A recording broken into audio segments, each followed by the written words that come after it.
Just ran into an interesting story.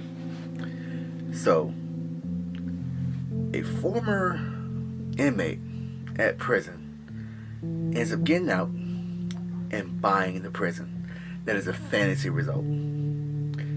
So, with the recent purchase of Wayne Correctional Center in Goldsboro, Karen Pittman is laying claim to an unusual title. He says he's the first formerly incarcerated person in the U.S.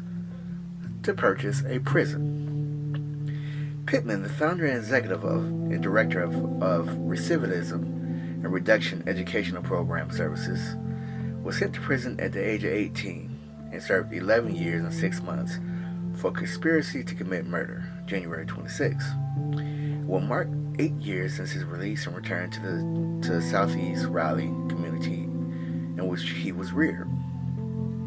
He says, I started a nonprofit when I came home and began advocating for individuals coming out of incarceration, but I also put in a program to try to help them reintegrate into society with little more ease, Pittman said.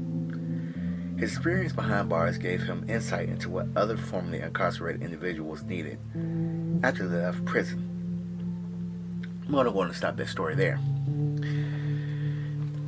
Man, that's a feel-good version of being released. A lot of people end up getting out and coming right back in because even though inside they may forgive themselves, the world rather forgets. Hence the reason why you gotta go and sign that little, check box whether or not you've been in prison. You should be able to say, I've done my time, I put that behind me. But it's rarely like that. There's always a reminder of what you did. So it feels good when someone gets out, gets a movement, and also is able to help other people out of their own post-release struggles.